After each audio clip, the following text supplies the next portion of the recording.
In the history of global naval warfare, destroyers have played a pivotal role in protecting main fleets and carrying out a wide range of maritime missions, from escort duties to air defense and surface combat.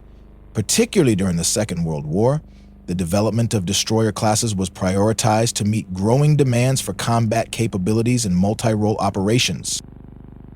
Within this context, the Imperial Japanese Navy's Akizuki-class destroyers stood out as an advanced design specifically tailored for anti-aircraft escort missions alongside carrier task forces.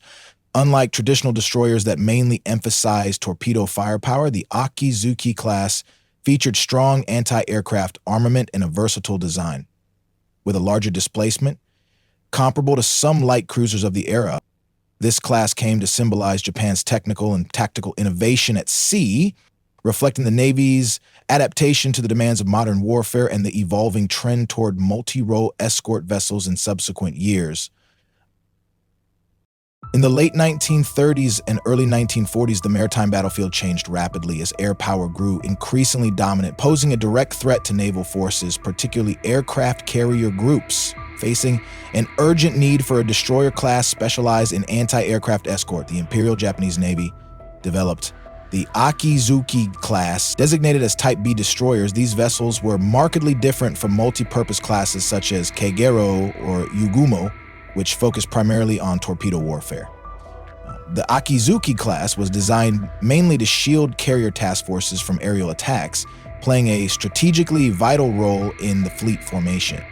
Initially, the Akizuki class was envisioned as a purely anti-aircraft escort ship, potentially omitting torpedo armament altogether to maximize its defensive capabilities against increasingly intense air raids. However, at the request of the Imperial Navy General Staff, a quadruple torpedo launcher and depth charges were added, enhancing the ship's multi-role and anti-submarine capabilities. This shift reflected the Japanese Navy's strategic doctrine, where torpedoes continued to hold a central role in naval warfare, while also signaling an effort to strike a balance between specialization and versatility in destroyer design.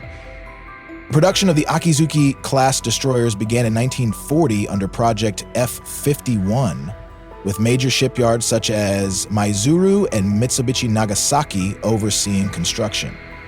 Although Japan initially planned to build up to 54 vessels, only 12 were completed between 1942 and 1945 due to resource constraints and the mounting pressures of war. This shortfall underscored Japan's severe industrial challenges in the later stages of the conflict, as its strained economy struggled to meet naval shipbuilding demands.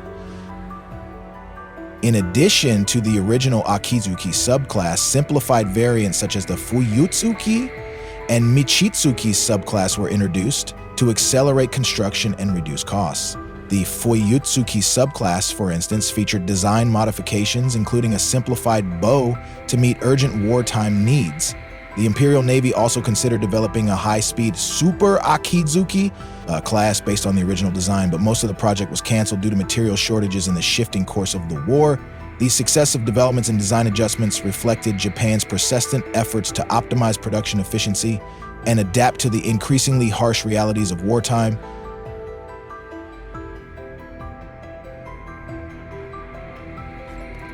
The Akizuki-class destroyers stood out for their distinctive engineering design, reflecting their versatile role within the Imperial Japanese Navy.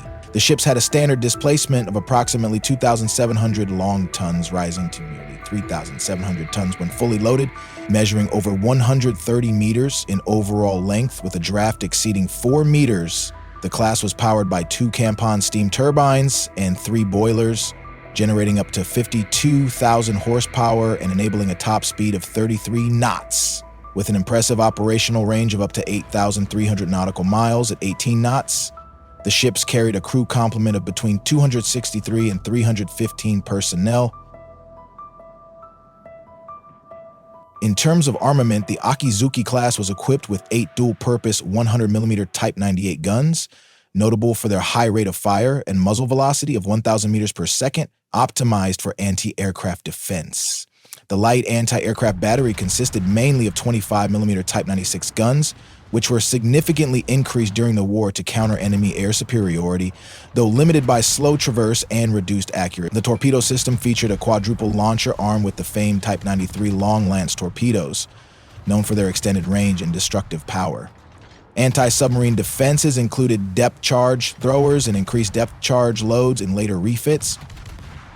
Radar and fire control systems represented technological progress but remained limited in capability. Initially outfitted with the Type 21 radar, later ships were upgraded with Type 13 and Type 22 systems. However, Japanese radar technology lagged behind Allied counterparts in both range and accuracy. The Type 94 anti-aircraft fire control system faced challenges in full deployment, and many 25mm guns were manually operated, reducing overall effectiveness. These late-war changes reflected a tactical shift from precision to volume in anti-aircraft firepower, driven by intense aerial threats.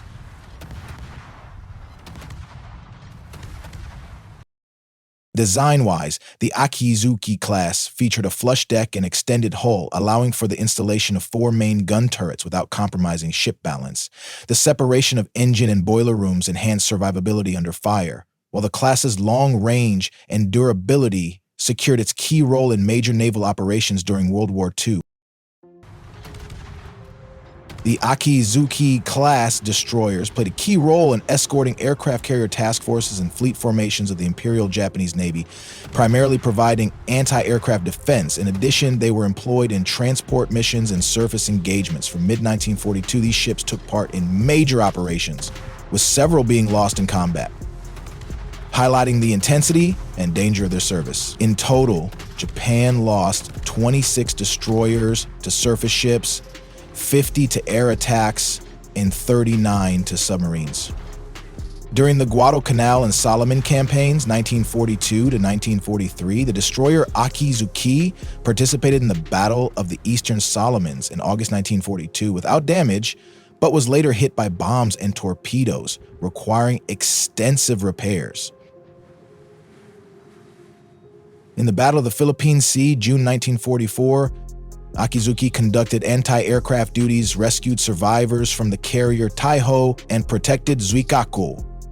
Wakatsuki also escorted carriers and emerged unscathed. The battle, dubbed the Great Marianas Turkey Shoot by the United States, underscored American air superiority despite the Akizuki-class's strong anti-aircraft capabilities.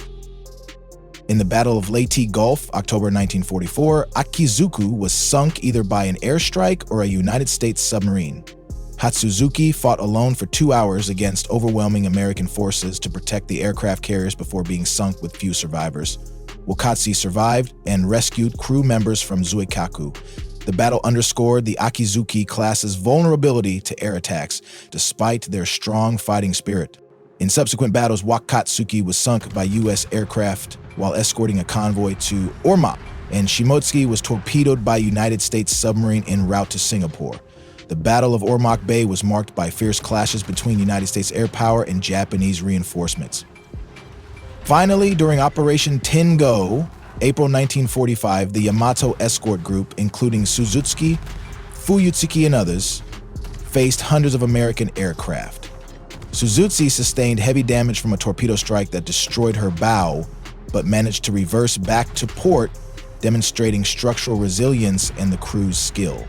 Fuyutsuki suffered light damage and rescued survivors from Kasumi. Though solidly built, the Akizuki-class destroyers could not withstand the overwhelming dominance of United States air power in the final phase of the war, highlighting the limits of anti-aircraft weaponry and human endurance in such conditions. The Akizuki-class destroyers, 1942, of the Imperial Japanese Navy represented a significant design advancement developed to meet the urgent need for anti-aircraft defense of carrier battle groups. Featuring a battery of 100mm Type 98 dual-purpose guns, a large hull, and long operational range, the class marked a shift in Japanese destroyer doctrine toward multi-role escort duties rather than focusing solely on anti-ship or anti-submarine warfare. However, a major weakness of the class was its outdated radar and fire control systems, which lagged behind those of the Allied navies. Wartime industrial limitations in Japan further restricted production numbers, reducing the class's strategic impact. In combat, Akizuki-class destroyers took part in nearly all major Pacific campaigns from mid-1942. They operated across a wide range of theaters from the Solomons and Marianas to Okinawa, fulfilling roles in anti-aircraft defense, escort missions, and logistics. Some ships, such as Hatsuzuki at the Battle off Cape Angano and Suzutsuki during Operation Tengo, became symbolic for their resilience and sacrifice. Experts consider the Akizuki-class one of Japan's most successful destroyer designs of World War II. It also foreshadowed the evolution of multi-role escort ships with a strong emphasis on anti-aircraft capabilities, a concept that would shape naval design for decades to come. The legacy of the Akizuki-class lies not only in its combat record, but also in its engineering and the determination of its crews during the most intense phases of the war.